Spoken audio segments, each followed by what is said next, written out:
जय हिंद साथियों। इस वक्त हम खड़े हैं थाना जाफराबाद क्षेत्र के अंतर्गत मौजपुर एरिया में। यहाँ पर एक पीड़ित महिला की कहानी हम आपको दिखा रहे हैं। एक ऐसी पीड़ित महिला जो लगभग 2 साल पहले उसकी शादी हुई, लेकिन शादी के बाद से ही उसके ससुराल पक्ष व उसके पति ने उसको प्रताड़ित करना शुरू कर दिया। दान दहेज को लेकर उसके साथ रोज मारपीट करना उनकी आदत सी बन गई है। और क्या नाम है आपका, बताइए। मेरा नाम आयशा मलिक है। और मैंने इसलिए बुलाया है कि मतलब मेरे को मेरे हस्बैंड ने, ससुराल वालों ने बहुत परेशान कर रखा है। और अभी मेरे हस्बैंड मेरे साथ मारपीट करके 1 महीने से घर से भागे हुए हैं।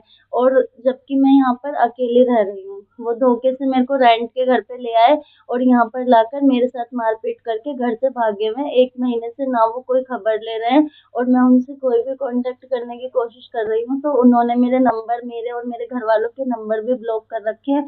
और 1-2 बार कांटेक्ट हुआ है तो उन्होंने मतलब बहुत बदतमीजी और गलत तरीकों से बात करी है। क्या बात की है?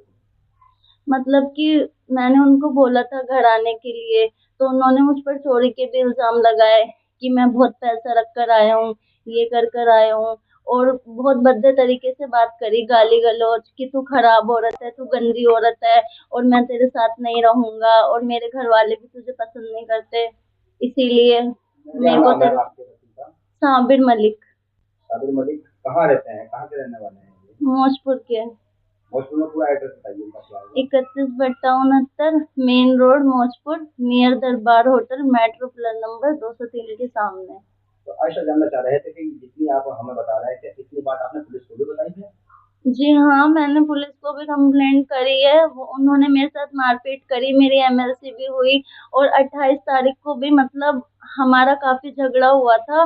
तो थाने में ना मेरे और मेरे घर वालों के साथ बहुत बदसलूकी करी गई। एक लेडी कांस्टेबल ने मेरे बच्चे को मेरी गोद से लेके नीचे फेंका और उसके बाद मेरे को भी मारा। और मतलब जैसे थाने में ना मेरे चाचा ससुर के लड़के फैजान ने आते के साथ ही मेरे भाइयों से मारपीट करी। और फिर मेरे ससुर ने, सगीर मलिक ने, और मेरे हस्बैंड साबिर मलिक ने भी मेरे घर वालों के साथ, भाइयों के साथ पुलिस के सामने ही मारपीट करी। और फिर मेरे घर वालों को मतलब गिरफ्तार कर लिया गया, हम सबके फोन भी छीन लिए गए। तो मैंने मतलब इस चीज का विरोध किया। तो मेरे को एटीओ उत्तम सर ने, हरसाय सर ने और एक जितेंद्र सर थे और एक लेडीज कांस्टेबल ने, इन्होंने मतलब हमारे साथ बहुत बदसलूकी करी, गाली गलौज करी, बहुत भद्दे तरीके से बदतमीजी से पेश आए। और उनको ऐसा ट्रीटमेंट दे रहे थे। मेरे ससुर को एटीओ सर ने अपने रूम में बिठा रखा था, बकायदा उनका चाय नाश्ता करवा रहे थे। और जब मैंने कहा कि आप लोग मेरी सुनवाई क्यों नहीं कर रहे हो, तो बोला कि तू फिल्में ज्यादा देख कर आई है क्या, ज्यादा नाटक सीख रखे हैं क्या, चल यहाँ से, जितनी गर्मी है ना सारी ठंडी कर दूंगा। शादी कब हुई थी? मेरी शादी को 2 साल हो गए थे, 27 फरवरी 2023 को। तो आपके जो शोहर शादी है उनकी ओर से दहेज वगैरह मांगा गया, ऐसा क्यों कर रहे हैं वो, कुछ बताओ। वो मेरे को शुरू से ही मतलब शादी के 10-15 दिन तक सही से रहे हैं और उसके बाद से वो, उनके घर वाले मेरे को हर चीज पे टॉर्चर करते हैं। सामान के लिए भी अक्सर उनकी अम्मी मुझे ये कहती थी कि हमारी छोटी बहू को देख, जो उनके भाई की वाइफ है, वो कितनी खूबसूरत है, तूने अपनी शक्ल देखी है आईने में। और मैं तो ये चाहती हूँ, मेरा दिल करता है कि तीनों बेटों के लिए इसी को रख लूं, मुझे ये इतनी प्यारी लगती है।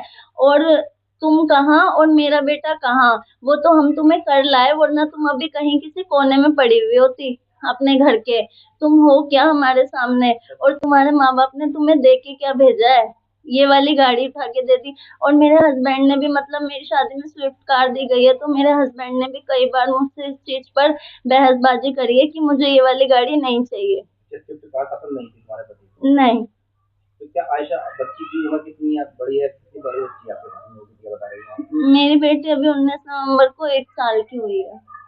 तो खर्चा पानी नहीं दे रहे हैं आपके शोहर साबिर, और मारपीट करना, और खास करके आपके मैके वालों को नहीं आने देना। बात एक और जानना चाह रहे थे कि जो शादी हुई थी वो मतलब यानी कि आपके संबंध के आधार पर हुई थी या लव मैरिज हुई थी आपकी? नहीं, अरेंज मैरिज हुई है, घर वालों की मर्जी से, उनके घर वालों की मर्जी से, मेरे घर वालों की मर्जी से, हमारे परिवारों की सहमति से शादी हुई थी। अभी आप कह रही थी कि वो आपको वो पसंद नहीं करते हैं, ऐसा क्यों? पता नहीं शादी के बाद से मतलब बोलिए। शादी के बाद से ना मतलब कि मेरी सास का रवैया मेरे लिए चेंज हो गया, और खास करके जब से शादी के बाद अल्हम्दुलिल्लाह मैं बहुत जल्दी प्रेग्नेंट हो गई थी, शादी के 1 महीने बाद ही। तो जब मैंने इन सबको ये न्यूज़ बताई ना, उसके बाद तो इन सब का रवैया नजरिया मेरे लिए ना बहुत चेंज होता चला गया। मेरे को और ज्यादा टॉर्चर करना शुरू कर दिया। फिर फर्स्ट ईद थी मेरी उस घर में, तो काफी लड़ाई झगड़ा हुआ। मेरे देवर देवरानी आ गए थे, तो मतलब मेरी देवरानी के आते ही ना मेरी सास ने मेरे से लड़ाई झगड़ा करना स्टार्ट कर दिया कि इसे देखो ये कितनी अच्छी है, और ये बहुत माल भी लेकर आई है, बहुत अमीर घर की है, और तुम हो क्या इसके सामने। और मतलब मेरे से नौकरों की तरह सारा काम करवाया, और उनको हमेशा अपने साथ में बिठा के रखती थी। बट फिर भी मैंने कोई ऑब्जेक्ट नहीं किया। इसके बावजूद भी मेरे ससुर ने मेरे को ये धमकी दी कि यहाँ से निकल।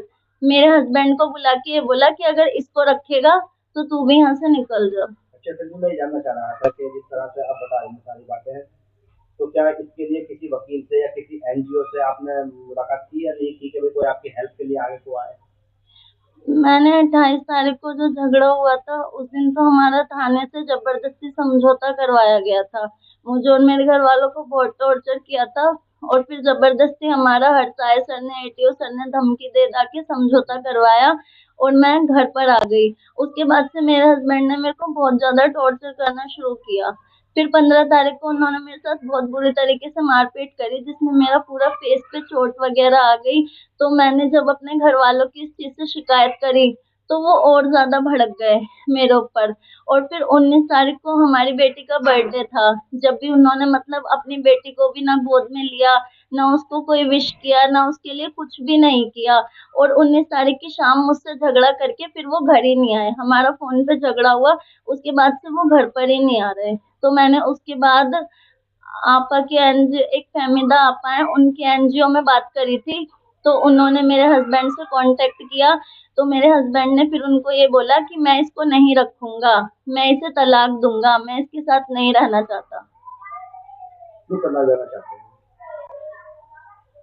उनको आदत है, उनकी पहले भी 2 शादी हो चुकी हैं, वो औरतों अच्छा, से खेलते हैं। मतलब शादियां पहले हो चुकी हैं? हाँ, कितनी शादियां हो चुकी हैं? 2 शादी हो चुकी है उनकी मेरे आप से तीसरी पहले। वाइफ हो? जी। और ये सब आपके परिवार वालों ने मिलकर करवाया था अरेंज मैरिज? हाँ, उनको पता मालूम था कि भाई ये तीसरी शादी है? एक शादी का उन्होंने बताया था, दूसरी का मुझे अपनी शादी के बाद पता चला। और फिर जब तो इन लोगों ने मतलब बहुत अच्छा बिहेवियर रखा था रिश्ते में, तो लेकिन उसके बाद से फिर इनका नजरिया बदल गया। बाद में मेरे को पता, अब मैं अपने हस्बैंड का नेचर जान रही हूँ, तो मुझे लगता है कि उन्हें बस औरतों से खेलकर, उन्हें यूज करके उन्हें छोड़ देने की आदत है। शराब वगैरह पीते थे? हाँ। शराब पीते? जी। तो क्या आपने कभी अपने रिश्तेदारों से ससुराल पक्ष, जैसे ससुराल में भी काफी लोग होते हैं, आपके ताई ससुर होंगे या ससुर होंगे या सास होंगे, मतलब और भी उन लोगों से शिकायत की है नहीं की?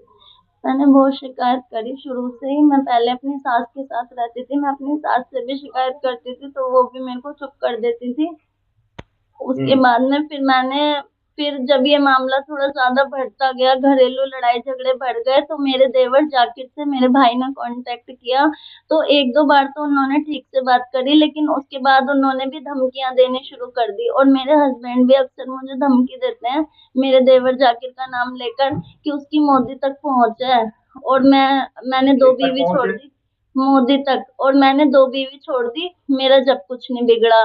मैं ना, और अक्सर उनके घर वाले भी, मतलब उनकी माँ ने, उनकी बहन ने भी मुझे ये बात बोली है, जब हमारे घरेलू लड़ाई झगड़े होते थे, कि या तो तुम सुधर के संभल के रह लो, नहीं तो साबिर भाई 1 मिनट लगाते हैं तलाक देने में, वो तुम्हें यूं ही छोड़ देंगे मिनटों में। आप क्या चाहती हो? मैं अपना घर बसाना चाहती हूँ। अभी तो आप घर में ही हो या ये किराए का घर है? ये किराए का घर है। मैं शादी करके जिस घर में आई थी, उस घर में से धोखे से, साजिश से इन लोगों ने मेरे को बाहर निकाल दिया। मेरे हस्बैंड ने अपने घर वालों के साथ मिलकर मेरे को उस घर से बाहर निकाल दिया है, और हम 14 अगस्त को इस रेंट वाले घर में शिफ्ट हुए हैं। और अब 19 नवंबर से मेरे शोहर मेरे को मारपीट करके भाग गए हैं, छोड़कर वो घर नहीं आ रहे हैं। आपकी कोई ऐसी डिमांड हो जिसकी वजह से वो आपको मानना जो मारपीट जो कर रहे हैं आपके साथ, कुछ ऐसी डिमांड रखी हो उन्होंने, दहेज वगैरह की? करते हैं। वो शुरू से ही गाड़ी की वजह से भी नाराज थे और दूसरी बात वो इस चीज पे भी नाराज थे। पहली बात तो वो लोग कभी, जैसा कि मैंने कहा, वो बेबी नहीं चाहते थे। और अगर मेरे को अल्लाह ताला ने बच्चा दिया भी तो मेरे हस्बैंड को बेटा चाहिए था। जब से मेरी बेटी हुई है ना, तब से तो उन लोगों ने मेरी और मेरी बेटी की बहुत ज्यादा ही वो करी है। कभी मेरी बेटी को या मुझे उन्होंने किसी तरीके का कोई प्यार नहीं दिया, कोई खर्चा नहीं दिया, कुछ भी नहीं किया हमारे लिए। तो अब आप शासन प्रशासन से और क्या नाम है मीडिया से क्या चाहते हैं? मैं ये चाहती हूँ कि मुझे और मेरी बेटी को इंसाफ मिले। मैं कहाँ जाऊंगी अपनी बेटी को लेकर के। मैं अपने ससुराल वालों से बात करती हूँ तो वो लोग मुझे धमकी देते हैं। मैंने अपने हस्बैंड से कांटेक्ट करने की कोशिश करी तो उन्होंने अपने कारीगरों से मुझे बदतमीजी करवाई। उनका कारीगर है फाजिल। मैंने उससे अपने हस्बैंड के बारे में पूछा तो उसने मेरे साथ में बहुत बदतमीजी करी और कहा कि मेरी बीवी ना तुम्हें घर में घुस के मारेगी। मेरे को यहाँ रहते हुए अपनी जान का भी खतरा है।